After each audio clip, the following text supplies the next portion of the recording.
विगत 10 सालों में यूपी में कम से कम 27 अधिकारियों को ऐसे मौत का सामना करना पड़ा। मेरे कस्टडी में मुबारक खान नाम का एक बंदी था, उसमें हम लोगों ने एक सिम पाया।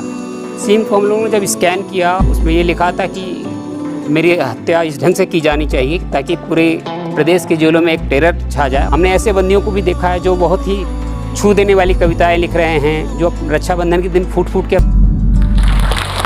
अक्सर हम सो के जब भी उठते हैं तो अखबार पढ़ते हैं या अपना फ़ोन चलाते हैं या किसी सोशल मीडिया ऐप पे जाते हैं और किसी पोर्टल पे जाते हैं, न्यूज़ देखते हैं। हाथ करने वाली खबरें रहती हैं, जैसे किसी ने अपने बहुत छोटे से बच्चे को किसी ने हत्या कर दी, पत्नी ने पति की हत्या कर दी, या ऐसी खबर सुनते हैं कि कोई टेररिस्ट है जो 50 मुकदमे में वांछित था, आज अरेस्ट हुआ, या एनकाउंटर पुलिस के साथ हुआ है जो 2 लोगों की डेथ हुई है। खबरें पढ़ करके हम लोग उनको भूल से जाते हैं और शायद ही सोचते हैं कि ये लोग आखिर कहाँ पे जाते हैं अरेस्ट होकर, और उनके साथ कौन लोग होते हैं जो कस्टोडियन के रूप में काम करते हैं और कैसे इंटरेक्ट करते हैं। तो क्रिमिनल जस्टिस सिस्टम का एक अभिन्न और बहुत महत्वपूर्ण अंग है जेल, और उस जेल को हेड करते हैं हमारे आपकी तरह ही करेक्शनल ऑफिसर्स, प्रिजन ऑफिसर्स, जो बहुत ही स्ट्रेसफुल और चैलेंजिंग टास्क को परफॉर्म करते हैं। मैं PN Pandey, senior SP central jail Naini Prayagraj UP से हूँ, और मैं ऐसे ही लोगों से मेरा साबका पड़ता है, ऐसे ही लोगों से इंटरेक्ट करता हूँ और उनको ट्रीट करता हूँ। जो भी हमारे आइडियोलॉजी और गोल्स हैं डिपार्टमेंट की तरफ से, जो भी मैंडेट है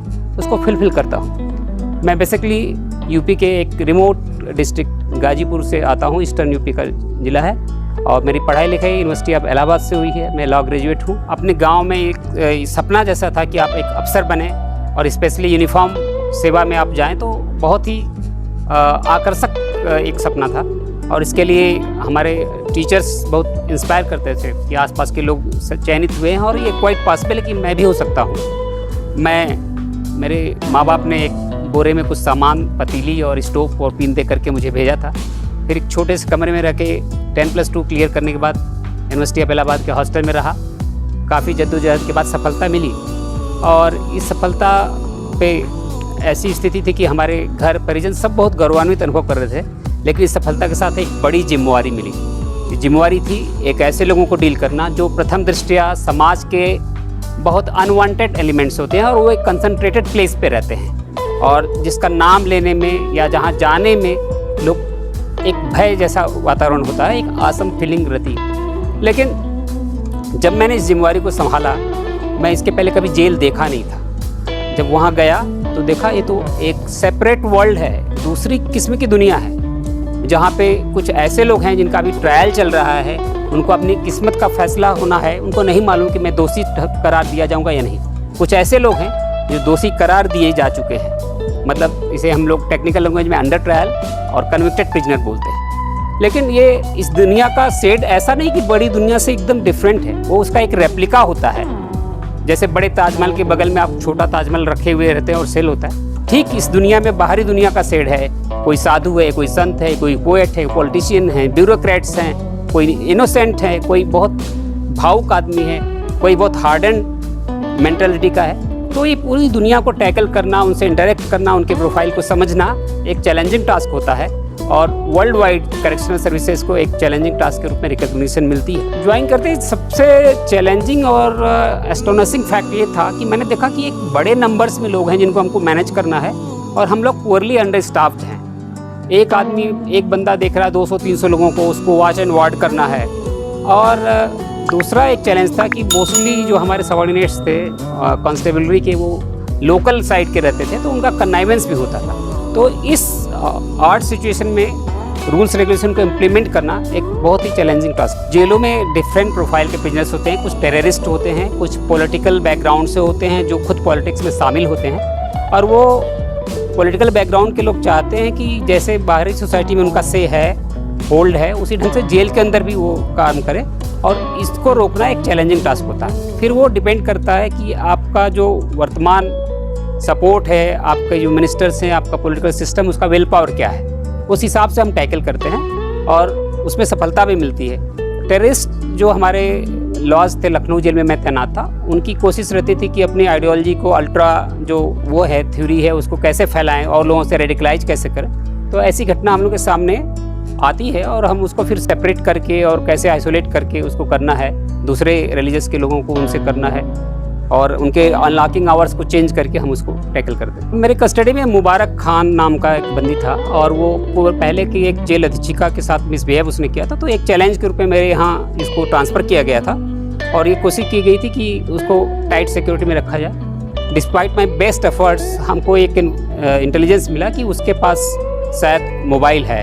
हम लोगों ने रात को प्लान करके 12 बजे एक टीम के साथ तो उसकी छानबीन की, मोबाइल नहीं बरामद हुआ, लेकिन जो टीवी उस देखता था जो लगाई गई थी उसके लिए अंडर रूल, उसमें हम लोगों ने एक सिम पाया।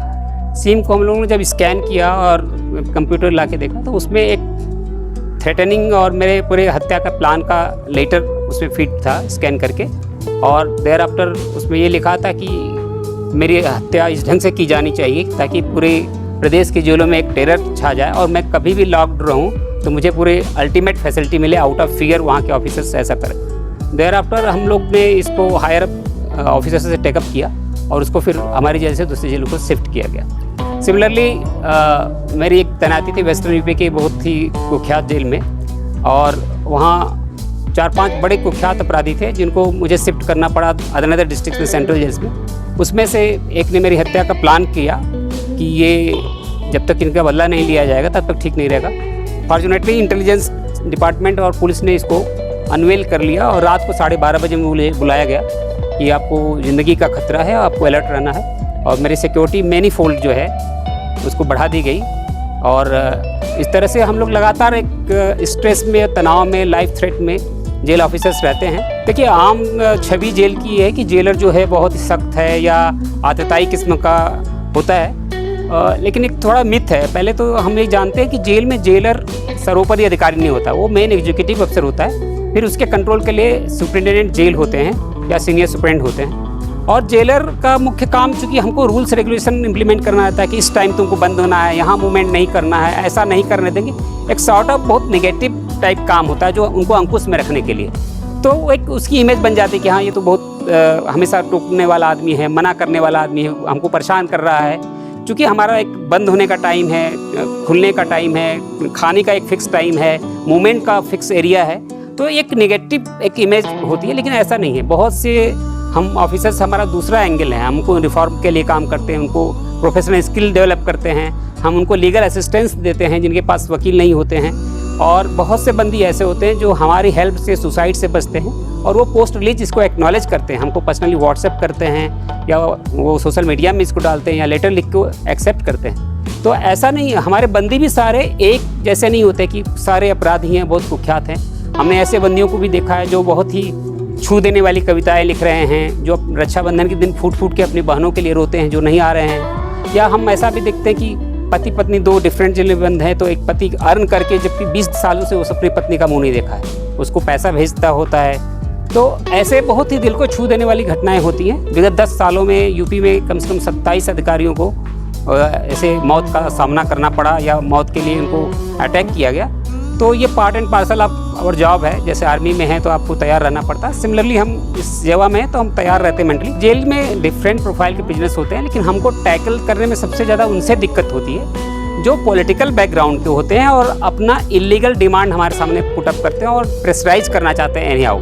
लेकिन वो हमारी विल पावर होती है कि हम कितना उनके सामने झुकते हैं, नहीं मानते हैं, और यहीं पे आपको रिस्क आपका आना शुरू होता है। वो डिफरेंटली आपको पॉलिटिकली, ब्यूरोक्रेटिकली या एक्स्ट्रा कॉन्स्टिट्यूशनल तरीके से आपको प्रेशराइज करने की कोशिश करते हैं, बट वो हमारी विल पावर कितना हम रेजिस्ट कर सकते हैं इस पे डिपेंड करता है। दूसरा होता है कि वो निर्दोष आदमी जो सरकार से अपनी कोई मांग रखता है लेकिन समस्या हमारे ऊपर रखता है, जैसे हंगर स्ट्राइक पे हो जाता है और वो कहता है प्रीमेच्योर रिलीज के लिए हमको करना चाहिए। एक बहुत बड़ी घटना है, आगरा सेंट्रल जेल और बरेली सेंट्रल जेल में साइमल्टेनियसली हंगर स्ट्राइक, मास हंगर स्ट्राइक हुई थी, और उस दौरान ये था, उनकी डिमांड थी कि गवर्नमेंट उनको प्रीमेच्योरली रिलीज नहीं कर रही है, वो पॉलिसी बहुत दिनों से हेल्ड अप है। इसको टैकल करना, आप वायलेंट भी नहीं हो सकते थे और वायलेंस मतलब फोर्स का इस्तेमाल भी नहीं कर सकते, तो उनको कन्विंस करना था। ये कन्विंस करने में सेंट्रल जेल आगरा में लगभग 1 महीने का समय लगा, और मैंने सेंट्रल जेल बरेली में अपने, चूँकि मेरा एक अच्छा रिकग्निशन था उनके बीच में और अच्छी पहचान थी, अच्छा इंटरेक्शन था, मैंने 3 दिन में ये मास हंगर स्ट्राइक को ब्रेक किया था बरेली सेंट्रल जेल। पूरे जेल सेवा में काम करते हुए मुझे एक अलग पहचान मिली, ऑल इंडिया लेवल पे डिफरेंट जो पार्टिसिपेशन मैंने किया, अपने यूपी को रिप्रेजेंट किया, उसमें गोल्ड, सिल्वर और तमाम अप्रिसिएशन मैंने प्राप्त किया। बेस्ट मेरी मेरिटोरियस सर्विस के लिए मुझे प्रेसिडेंट का अवार्ड राज्यपाल के हाथों मिला, और भी all India level prison officers association में पदाधिकारी के रूप में मुझे काम करने का मौका मिला।